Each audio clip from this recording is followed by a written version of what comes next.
Well, I think again, a lot of courage. It takes a lot of courage.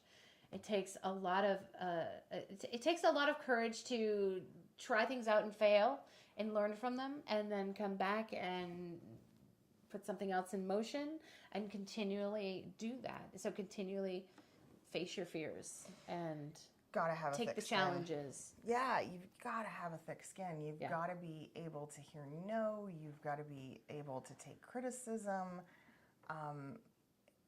And you have to somehow be able to detach personally from that equation, because if you're taking things too personally and you're having an emotional response to the business process, that'll really slow you down. And I think it takes a while for people to learn that. It's not an immediate thing. It really is a learned behavior that takes some time. I know it did for me. Yeah.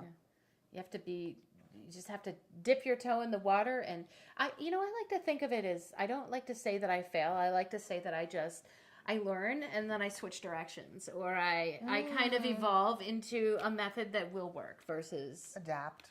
Adapt and evolve. Adapting, evolving. Yeah. And it's take that step, be bold, and have great boss friends like I do.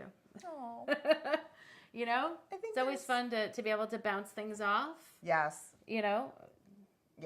And there's something to be said, I guess, a little bit of a balancing act between knowing that you're maybe not as unique as you think you are. Mm-hmm. Again, we're back to that snowflake thing, right? We're not super unique. Like, everybody can relate to someone, and vice versa.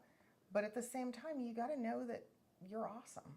Yeah. Like, you got to be able to balance your ego with that. Like, and yeah, have a lot of confidence and go, no, nobody does this better than me. But yet, and there's support. I'm not unique. Right. You know what I mean? And having the support of community or friends or other bosses that can kind of guide you along, I think is super important. It is. So that, oh, gosh, yes. You're like, oh my God, that happened to her too. Or, no, okay. So now I don't feel so bad. Maybe it's okay. Yeah. Right? Well, we make each other's businesses better. Yeah. Yeah. And we've built this together, but yet, we see the benefits of it. It kind of spills over into each of our voiceover careers too. So I always think that's awesome. Yeah, absolutely. Yeah.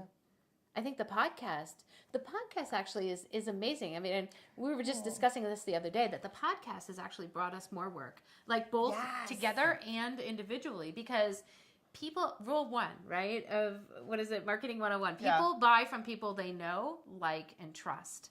And when people listen to you on a weekly basis or on a consistent basis, and they get to know you and they get to like you, right, then they're willing to give you that shot. They're willing to pay you. And just because of that. And I think that really that's true for, all businesses. Marketing 101. People buy from people they know, like, and trust. It is. And oddly, podcasts help us to get there.